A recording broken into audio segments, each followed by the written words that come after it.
నమస్కారం. నేను మొదటి శ్రావణ శుక్రవారం వ్రతం అనేది ఎలా చేసుకున్నాను ఏంటి అనేది ఇవాళ వీడియోలో మీతో షేర్ చేసుకుంటున్నాను. నేను ఎలా డెకరేట్ చేసుకున్నాను అనేది కూడా ఈ వీడియోలో మీకు పూర్తిగా నేను షేర్ చేస్తానండి. ముందుగా వచ్చేసి కలశ స్థాపన గురించి నేను చెప్తాను. ఇలా పీట అనేది శుభ్రం చేసుకుని దీనికి బియ్యపిండి అలాగే గంధం బియ్యపిండి పసుపు కుంకుమతో పద్మ ముగ్గు వేసుకోవాలండి. ఆ తర్వాత దీనికి ఇలా గంధము పసుపు కుంకుమతో బొట్లు పెట్టుకున్నాను. కలశానికి గంధము పసుపు ఇవన్నీ రాసుకుని కుంకుమ పెట్టుకున్నాను. ఆ తర్వాత కలశ స్థాపన కింద ఇక్కడ కొబ్బరికాయ పెట్టుకుని జాకెట్ ముక్కని ఇలా వేసుకున్నాను. ఆ తర్వాత జాకెట్ ముక్కకి గంధంతో ఓం అని రాసుకున్నాను. ఆ తర్వాత మనం ప్రతి సంవత్సరానికి ఒకసారి చేసుకునే లక్ష్మీదేవి వ్రతానికి ఇదే రూపుని వాడుకుంటానండి నేను. ఇంకా అలాగే గాజులు పువ్వు. ఇంకా ఆ తర్వాత లక్ష్మీదేవులకి నేను ఇలా పూజ అనేది చేసుకున్నా. డెకరేషన్ అనేది ఇలా చేసుకున్నాను. చూడండి, మీకు నచ్చితే మీరు కూడా ఇలా ప్లాన్ చేసుకోవచ్చు. లక్ష్మీదేవి విగ్రహాలను పెట్టుకుని ఆ తర్వాత ఇక్కడ కాయిన్స్ అనేది యాడ్ చేసుకుని అలాగే ఇక్కడ నేను గవ్వలు అనేది అమ్మవారికి చాలా ఇష్టం అన్నమాట. అందుకని గవ్వలు కూడా నేను యాడ్ చేసుకున్నాను అన్నమాట. మీరు చూసినట్టయితే గవ్వలతో పూజ అనేది నేను చేసుకున్నాను.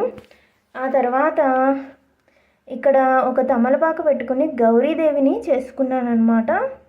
ఇంకా ఈ పూజ అయిపోయాక నేను వీడియో షేర్ చేస్తున్నాను. ఇక్కడ 2 వెండివి కుందులు పెట్టుకుని తమలపాకు వేసుకుని పువ్వు పెట్టుకుని దీపారాధన చేసుకున్నాను.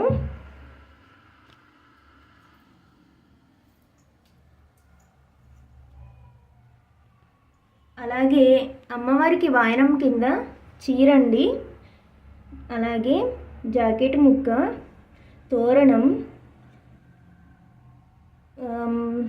ఇలా శనగలు అన్నీ కలిపి ఒక 2-3 పువ్వులు, పసుపు, అలాగే కుంకుమ, వక్కలు, డబ్బులు ఇవన్నీ పెట్టి ఇలా వాయనం అనేది రెడీ చేసుకున్నాను. ఇక ప్రసాదాల విషయానికి వచ్చేసి చలిమిడి, వడపప్పు, పానకం, పాయసం, పులిహార, గారెలు, శనగల తాలింపు చేశానండి.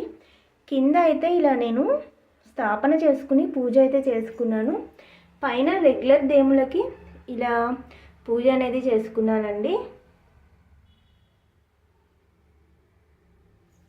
ముందుగా పైన రెగ్యులర్ దేవుళ్ళకి నేను పూజ చేసుకున్నాక ఆ తర్వాత అమ్మవారికి ఇక్కడ నేను కింద స్థాపన చేసుకుని పూజ చేసుకున్నాను.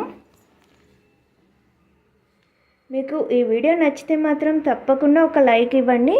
మరిన్ని వీడియోస్ కోసం మాత్రం సబ్స్క్రైబ్ చేయండి. థ్యాంక్ యూ అండి. Have a nice day. ప్రసాదాలు అనేవి కూడా నేను తర్వాతి వీడియోస్లో మీతో షేర్ చేసుకుంటాను. సింపుల్గా చాలా తక్కువ టైంలో ఎలా చేసుకోవాలి ఏంటి అనేది కూడా చూపిస్తాను. మీరు తర్వాతి వారానికి ప్లాన్ చేసుకోవచ్చు. Thank you.